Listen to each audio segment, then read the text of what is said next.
السلام علیکم دوستوں، میں ہوں عرفان۔ آج 25 اگست ہے، دن ہے اتوار کا، اور میں آپ کے لیے دعا گو۔ اللہ تعالیٰ آپ کے لیے آسانیاں پیدا کرے اور آپ کو اپنی حفظ و امان میں رکھے۔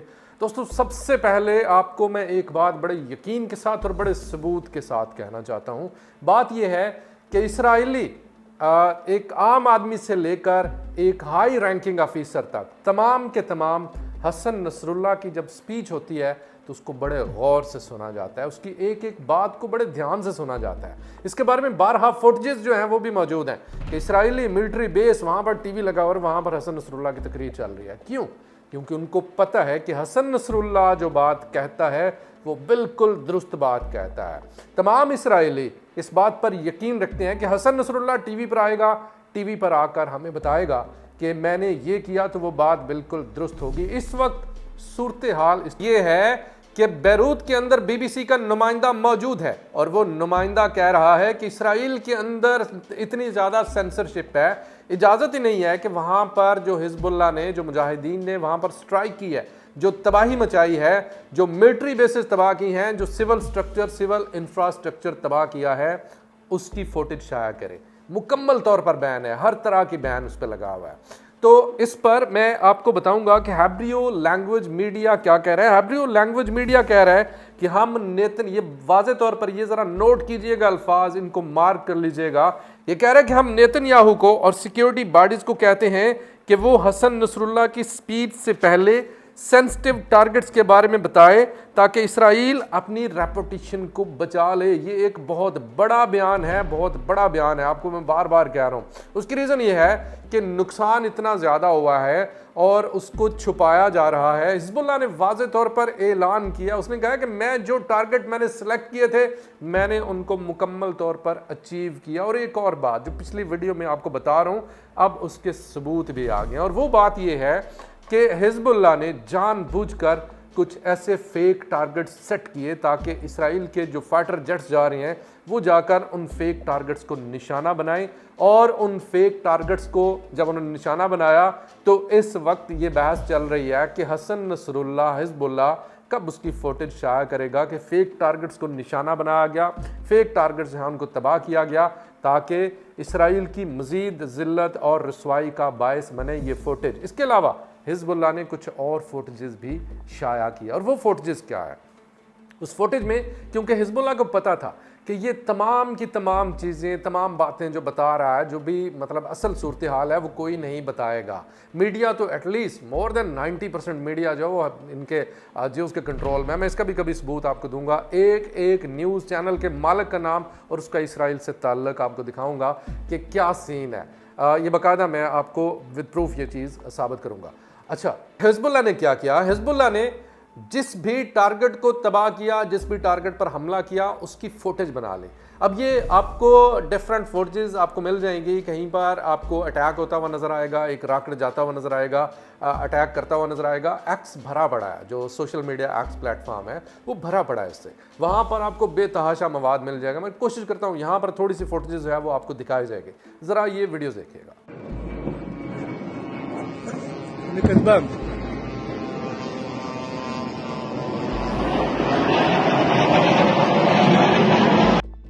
اب اس دوران حسن نصر اللہ نے ایک اور خطرناک اعلان کر دیا ہے۔ اس نے کہا ہے کہ اس دفعہ تو تمہارے جیٹس آئے ہیں، حملہ کیا چلے گئے ہیں، لیکن ہم تمہیں سرپرائز دیں گے، ہم تمہارے جیٹس ان کو بھی تباہ کر دیں گے۔ ہمارے پاس اتنا سارا کچھ نظام ہمارے پاس موجود ہے، ہم تمہارے جیٹس کو تباہ کرنے کی صلاحیت بھی رکھتے ہیں۔ یہ بڑا خوفناک اعلان ہے۔ اس کے علاوہ بتائیں کہ ٹارگٹس جو ہیں ان میں سے سب سے مین ٹارگٹس جن کے متعلق جو ہیبریو میڈیا ہے، جو نیتن یاہو ہے، اس کی سیکیورٹی کیبنٹ ہے، وہ سارے کے سارے تمام چیزیں چھپا رہی ہے، وہ میں آپ کو بتانے والا ہوں۔ اس میں جو ٹارگٹس تل ابیب کے اندر جن کو ٹارگٹ کیا گیا ہے ان میں سب سے پہلے موساد کا ہیڈ کوارٹر ہے، جو انٹیلیجنس کا ہیڈ کوارٹر ہے وہ ہے، اور تیسرا شن بیٹ کا ہیڈ کوارٹر۔ یہ تین بڑے ادارے ہیں، موساد، شن بیٹ اور انٹیلیجنس، ان تینوں کے ہیڈ کوارٹرز کو تل ابیب کے اندر گھس کر ان کو نشانہ بنایا گیا ہے، اور اس کی فوٹیج بھی ریکارڈ کی گئی ہے، اور اس کی فوٹیج جو ہے وہ ساتھ ساتھ آ رہی ہے، وہ ساتھ ساتھ بتائی جا رہی ہے، دکھائی جا رہی ہے، پبلش کی جا رہی ہے۔ حسن نصر اللہ نے مزید کہا کہ جو پہلے جو 300 کے لگ بھگ ٹایوشا راکٹس ہیں، وہ صرف اور صرف ان کا مقصد یہ تھا کہ یہ راکٹس ڈیفنس سسٹم کو انگیج کریں اور ڈرونز یہاں سے گزر سکیں۔ بالکل वैसे का वैसे ही हुआ। उनमें से हिजबुल्लाह ने एक और फुटेज भी जारी की है, एक ड्रोन जो कि नेवी की एक फास्ट बोट जो कि डिवोरा क्लास थी, एक इंतहाई सोफिस्टिकेटेड किस्म की फास्ट बोट, उसको निशाना लगा है, बाकायदा से उसको हिट किया है और उसके अंदर जितने भी इस्राएली यहूदी फौजी थे वो तमाम के तमाम हलाक कर दिए। और एक और डेवलपमेंट आपके साथ शेयर करते हैं और वो डेवलपमेंट बड़ी मज़े की है। यार लैपिड जो कि नेतन्याहू का हमेशा से उस पर तनकीद करता रहा है, उसकी एक एक चीज़ को जिस बाकायदा से कहते हैं टीज़ करना, तो वो टीज़ करता है। यार लैपिड और नेतन्याहू इन दोनों की बड़ी सख्त दुश्मनी चल रही है। यार लैपिड नेतन्याहू का मुखालिफ भी है और जो लीडर ऑफ अपोजिशन है वो भी है।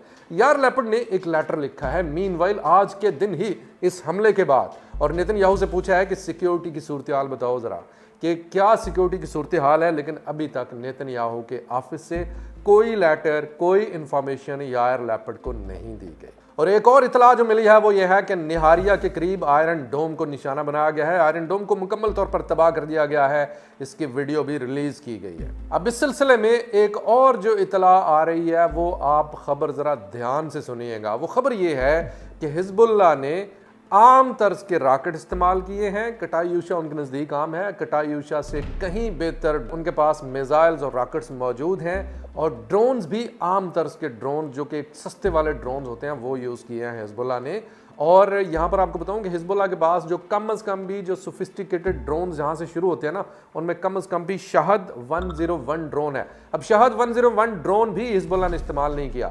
और आप यहाँ से अंदाज़ा लगाएं कि जो इस्लामिक रेजिस्टेंस इराक है, आज के दिन की बात कर रहा हूँ मैं, आज ही उसने एक ड्रोन हमला किया है हाइफा के ऊपर, क्योंकि इस दौरान 2-3 ग्रुप और एक्टिव हुए हैं, जिनमें से एक जो है वो इस्लामिक रेजिस्टेंस इराक है, एक यमन के जो होती हैं वो हैं, और हिजबुल्लाह तो खैर एक्टिव ही एक्टिव था। इसके अलावा जो हमास के मुजाहिदीन हैं उनकी कार्रवाइयाँ सुनाने का मुझे टाइम ही नहीं मिला, वो इंशाल्लाह मैं आपको कोशिश करूँगा कि उनमें से कुछ ना कुछ आपको सुना दूँ, उनमें से कुछ ना कुछ आपको दिखा दूँ।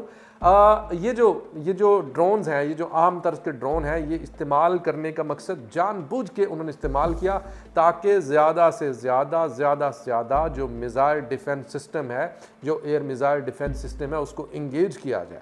क्योंकि आपको पता है कि एक रॉकेट जो कि मिसाइल डिफेंस सिस्टम चलाता है, वो एक रॉकेट इसराइल को पाकिस्तानी कम अज़ कम 1 करोड़ रुपए का पड़ता है। तो आप अंदाज़ा लगाएं कि कितने ज़्यादा रॉकेट्स उन्होंने चलाए होंगे और कितनी ज़्यादा उसका इस तर्ज में भी, इस मद में भी नुकसान हुआ होगा। और कुछ और इतलात हैं इसराइली फ़ौज की एक गैदरिंग जो कि हारनीता एक साइट है इसराइल की, नॉर्दर्न इसराइल में, उसको निशाना बनाया गया और उसको आर्टिलरी शेल्स के ज़रिए से निशाना बनाया गया। इसमें कोई कटायूशा या मिसाइल्स वगैरह इसमें इस्तेमाल नहीं किए गए। और इस सब के बीच में एक और बड़ी अहम तरीन अपडेट आपके साथ मैं शेयर करना चाहता हूँ। टेलीग्राम एक सोशल मीडिया प्लेटफॉर्म है, जिस तरह हमारा व्हाट्सएप है, इसी तरह टेलीग्राम एक सोशल मीडिया प्लेटफॉर्म है। सोशल मीडिया प्लेटफॉर्म टेलीग्राम का जो ओनर है उसका नाम है पावेल डुरोव। पावेल डुरोव जो है उसको फ्रांस के अंदर से गिरफ्तार कर लिया गया है। रशिया ने टेलीग्राम के ऊपर कुछ अर्सा पहले पाबंदी लगाई थी। उस दौरान जो लिबरल्स हैं, जो दूसरे हैं, उन्होंने कहा कि ये फ्रीडम ऑफ स्पीच के ऊपर ये पाबंदी लग रही है, ये हो रहा है, वो हो रहा है। अब ये जो पावेल डुरोव है ये फ्रांस के अंदर से गिरफ्तार हो गया है, और इसको गिरफ्तार करने के पीछे जो रीज़न है वो भी आपके साथ मैं शेयर करना चाहता हूँ। जो एंटी इसराइल हैकर्स हैं, वाकया क्या हुआ, एंटी इसराइल हैकर्स उन्होंने कई जीबीज़ डाटा, कम से कम भी हज़ारों जीबी डाटा उन्होंने टेलीग्राम चैनल के ऊपर, अपने जो टेलीग्राम चैनल से वहाँ पर उसको अपलोड करना शुरू कर दिया। अब वहाँ से जो इसराइल है उसकी सीक्रेसी सारी की सारी वो तबाह हो रही है। इसराइल ने बाकायदा से दरख्वास्त दी टेलीग्राम को कि इसको सेंसर किया जाए, जो इसराइल से मुतल्लक डाटा है उसको रिवील ना किया जाए, उसको ना शाया किया जाए, लेकिन हैकर्स बाज नहीं आए। टेलीग्राम के ऑनर पावेल डुरोव उसने इनकार कर दिया, उसने कहा जी कि मैं इसमें आपकी कोई हेल्प नहीं कर सकता। तो दुनिया ये सारा जो कुछ उस पर इल्ज़ामात लगाए गए हैं कि ये का धंधा होता है, ये फ़लाँ धंधा होता है, फ़लाँ जुर्म है, इसका मनी लॉन्ड्रिंग हो रही है टेलीग्राम के जरिए, सारी की सारी चीज़ें तो बड़े अरसे से हो रही हैं। इनके ऊपर अगर इनको पकड़ना होता पावेल डुरोव को, तो आज से कई साल पहले इसको पकड़ा जा चुका होता। लेकिन जब एंटी इसराइली हैकर्स के ऊपर बात आती है, जब एंटी इसराइल हैकर्स को पकड़ने की बात आती है, तो ये बंदा इनकार कर देता है। तो इसको फ्रांस के अंदर ली बोर्गट एयरपोर्ट, वहाँ पर गिरफ्तार कर लिया जाता है। इस पर मुकदमा चलना शुरू भी हो गया है और अंदाज़ा ये लगाया जा रहा है कि इसे कम से कम भी 20 साल की सज़ा सुनाई देगी। ताज़ा तरीन अपडेट ये है कि जिस रशिया ने टेलीग्राम के ऊपर पाबंदी लगाई थी, उसी रशिया ने जो पावेल डुरोव है उसकी रिहाई की कोशिशें शुरू कर दी हैं, क्योंकि पावेल डुरोव अगर कहीं पर सेफ था, बेशक टेलीग्राम के ऊपर पाबंदी थी व्हाट्सएवर, ये आपको बता दूंगे पावेल डुरोव जो है इसका रशिया से ताल्लुक है। पावेल डुरोव अगर कहीं पर सेफ था तो वो रशिया था, और रशिया के सदर पुतिन, चूंकि ये रशियन शहरी है, तो सदर पुतिन ने इसकी रिहाई की कोशिशें शुरू कर दी। पावेल डुरोव ने आज से कुछ अर्सा पहले टकर कार्लसन, एक अमेरिकन जो एंकर है, उसको इंटरव्यू देते हुए बड़ी दिलचस्प बात कही थी। उसने कहा था कि मैं जब अमेरिका गया तो अमेरिका में मेरे ऊपर FBI ने खास नज़र रखी हुई थी, और FBI ने मेरे साथ, मेरा इंजीनियर था, मेरा सॉफ्टवेयर इंजीनियर था, और मेरा इंजीनियर उसको ख़रीदने की कोशिश की FBI ने। दरअसल वो जानना चाहते थे कि मेरे पास जो ओपन सोर्स लाइब्रेरी है, जो ओपन सोर्स बैकडोर्स तक मेरी रसाई है, वो कहाँ से मुझे मिल रही है। तो ये सारे के सारा वो अनवील करना चाहते थे, तो लेकिन उनको इसमें कामयाबी हासिल नहीं हो सकी। मुझसे उन्होंने पार्टनरशिप करने की बात की। ये सारे का सारा टकर कार्लसन के साथ उसने गुफ्तगू में बताया हुआ है, आज से काफ़ी अर्सा पहले। दोस्तों, ये थी इस वक्त तक की अहम तरीन, ताज़ा तरीन अपडेट इसराइल पैलेस्टाइन जंग, हिजबुल्लाह की ताज़ा तरीन सूरत हाल के मुतालिक। वीडियो कैसी लगी कमेंट सेक्शन में राय का इजहार जरूर कीजिएगा, और वीडियो को ज़्यादा से ज़्यादा ग्रुप्स में हर जगह पर शेयर करना मत भूलिएगा। खुदा हाफिज़।